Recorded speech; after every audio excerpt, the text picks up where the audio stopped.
So we're back today. Last night I got a little fucked up, drilled some exploratory holes down here. Trying to find where the fuel pump is, just off some pictures that I saw, because there's no way I'm gonna drop this fucking tank. Not on a Jeep like this, I don't give a fuck. Probably not recommended that you do it this way, but that has never stopped me before. So I drilled those two holes down there. Of course my heater's gonna fucking turn on now.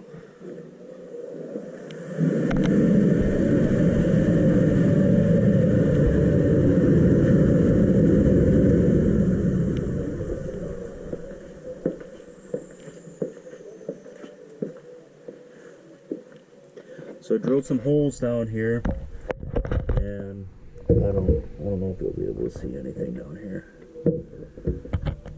You can see the ring right there for the fuel pump.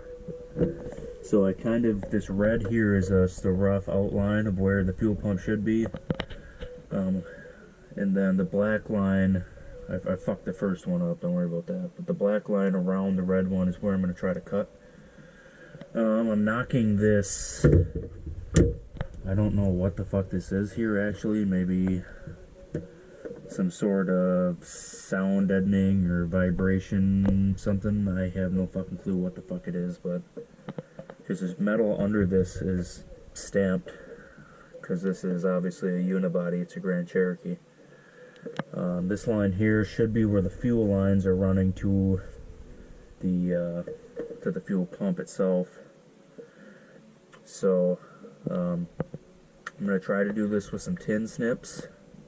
I'm going to drill two holes on the ends here, and then I'll try to just work my way around here. I don't want to use a grinder. I've done it with a grinder before, but it's pretty fucking sketchy, I'll be honest with you. As you can imagine, grinding directly above a gas tank, not a great idea, especially if you go into the gas tank. And on this one, it looks like the tank's going to be real close to the, not so much up here, but down here it's going to be real close to the top of the tank. I wouldn't guess more than maybe an inch or two. So I found some pictures online of somebody that did this, and this is kind of just roughly what I'm going off of here, so I guess we'll figure it out.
So I drilled this third hole here on the line that I marked out where I was going to cut, and looking straight down through it, I can see I'm right over the ring for the plastic locking collar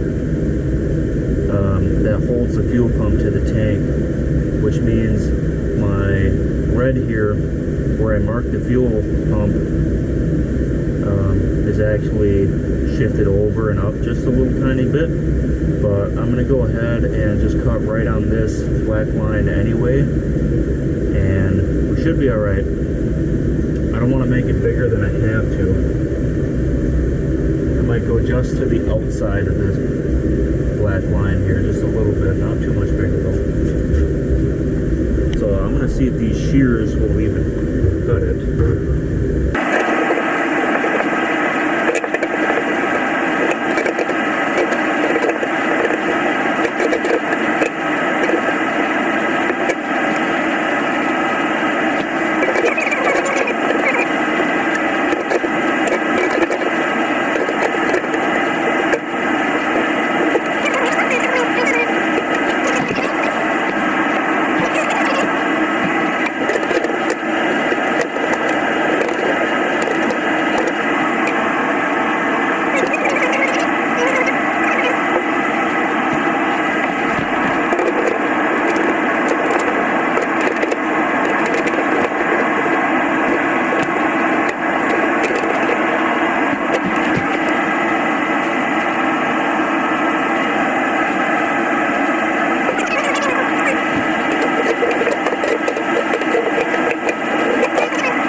Okay, so I cleaned out the top of this here a little bit.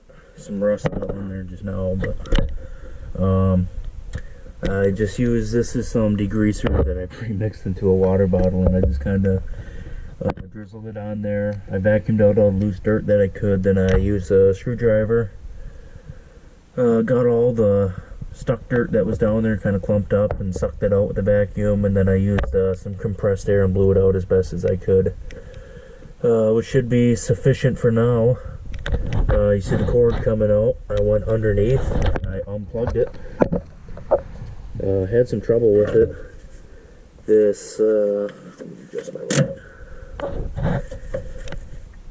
There's on the opposite end that comes into here, there's a little red slider that locks into place. You had to pull that out. And I threw some penetrating oil on this to kind of make it come out, and it took a little bit of force, but I finally got it. And then you'll be free to just pull that out of the same channel that the fuel lines run through. So I got these disconnected. This is real easy. When this is pushed all the way this way, there's green clips on this side where my thumb is. You pinch those, and then you pull this all the way out until it's flush like this on the inside, and then you can pull them right off the line. So all that's left to do now is unscrew the collar that holds the fuel pump in, and I'm going to show you how to do that here. This is a big screwdriver that I have, and this just happens to be one that I ground down to be kind of more blunt. I don't remember what I was using it for, but I needed it for something. And I have other chisels and stuff that are more flat, but this just happens to be the first one I found. So this one doesn't look like it's stuck on very much, since this is all what appears to be plastic. I've done Chevy trucks and stuff that are held on by the metal collars, and those are much worse to get off typically, especially up here in northern Wisconsin, because they just get rusted on, and once they get rusty, that's basically it. They just turn to shit. So I'm gonna try to get you put up into a nice position here, and try to knock this collar loose.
right down in here is this whole thing right now will just pick up, and there's a thing that dangles off the bottom. Be careful when you're pulling this out.